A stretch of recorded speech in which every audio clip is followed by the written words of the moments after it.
Seruput kopi dulu. Langsung kita bahas yang lagi hangat banget ini. Kunjungan Prabowo Subianto ke Rusia banyak yang ngira cuma soal senjata. Padahal kalau kita tarik lebih dalam, ada satu hal yang jauh lebih krusial, yaitu energi, khususnya minyak. Kenapa minyak? Karena hari ini kekuatan negara itu bukan cuma dari jumlah tank atau jet tempur, tapi juga dari ketahanan energi. Dan Indonesia masih punya satu masalah klasik, impor minyak yang cukup besar buat nutup kebutuhan dalam negeri. Nah, disinilah Rusia masuk. Rusia itu salah satu raksasa energi dunia. Produksi minyaknya gede banget, dan sejak kena sanksi barat, mereka justru muter arah jual ke negara-negara Asia dengan skema yang lebih fleksibel. Bahkan beberapa negara bisa dapat harga yang sering disebut harga sahabat. Pertanyaannya sekarang, apakah Indonesia juga lagi mengarah ke situ? Kalau kita lihat pola kunjungan dan timingnya, besar kemungkinan iya. Apalagi di tengah kondisi global yang nggak stabil, harga minyak bisa naik turun tajam. Indonesia butuh partner yang bisa kasih pasokan stabil, harga lebih kompetitif, dan kalau bisa, nggak terlalu ribet secara politik. Di sisi lain, Rusia juga butuh pasar baru. Jadi ini sebenarnya hubungan yang saling butuh. Tapi jangan salah, ini bukan sekadar beli minyak murah. Kalau cuma beli, itu urusan dagang biasa. Tapi kalau yang dibahas levelnya presiden dan menteri pertahanan, berarti ada paket besar di belakangnya. Biasanya yang ikut dibicarakan itu kontrak jangka panjang investasi kilang minyak, skema pembayaran alternatif, bahkan bisa sampai barter atau kerjasama lintas sektor. Kenapa ini penting? Karena kalau Indonesia bisa dapat kontrak jangka panjang dengan harga lebih stabil, efeknya besar banget ke dalam negeri. Bayangin aja, selama ini kita sering kena dampak fluktuasi harga global kalau harga dunia naik, dalam negeri ikut goyang. Nah, kalau ada harga sahabat dari Rusia, minimal Indonesia punya bantalan. Nggak terlalu terguncang saat pasar dunia lagi panas.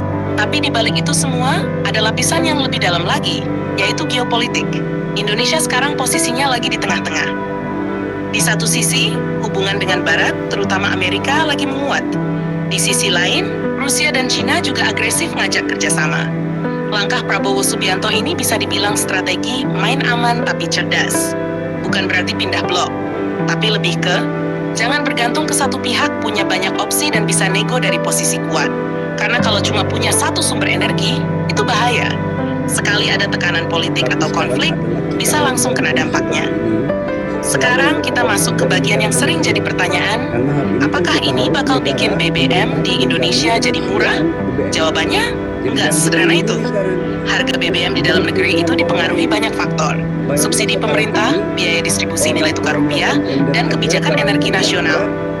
Jadi walaupun Indonesia dapat minyak lebih murah dari Rusia, dampaknya ke harga di SPBU nggak selalu langsung terasa. Tapi bukan berarti nggak ada efek. Efek nyatanya lebih ke beban impor bisa ditekan, cadangan energi lebih aman, dan pemerintah punya ruang gerak lebih luas dalam mengatur harga. Sekarang kita tarik ke sisi hilir karena ini juga nggak bisa dipisahin. Hubungan energi sering banget jadi pintu masuk kerjasama pertahanan.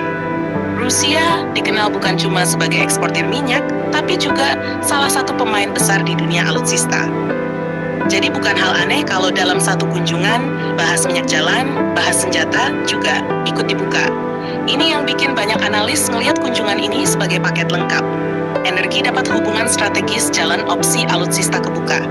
Dan ini penting buat Indonesia yang lagi modernisasi militer. Intinya gini lur, kunjungan ke Rusia ini bukan cuma soal beli minyak murah, tapi lebih ke mengamankan masa depan energi Indonesia, membuka jalur kerjasama jangka panjang, dan memperkuat posisi Indonesia di tengah tarik-menarik kekuatan global. Kalau deal harga sahabat beneran terjadi, itu jadi salah satu langkah strategis paling penting dalam beberapa tahun terakhir. Karena di dunia sekarang, yang kuat bukan cuma yang punya senjata, tapi juga yang punya energi. Dan Indonesia lagi coba memastikan dia punya dua-duanya.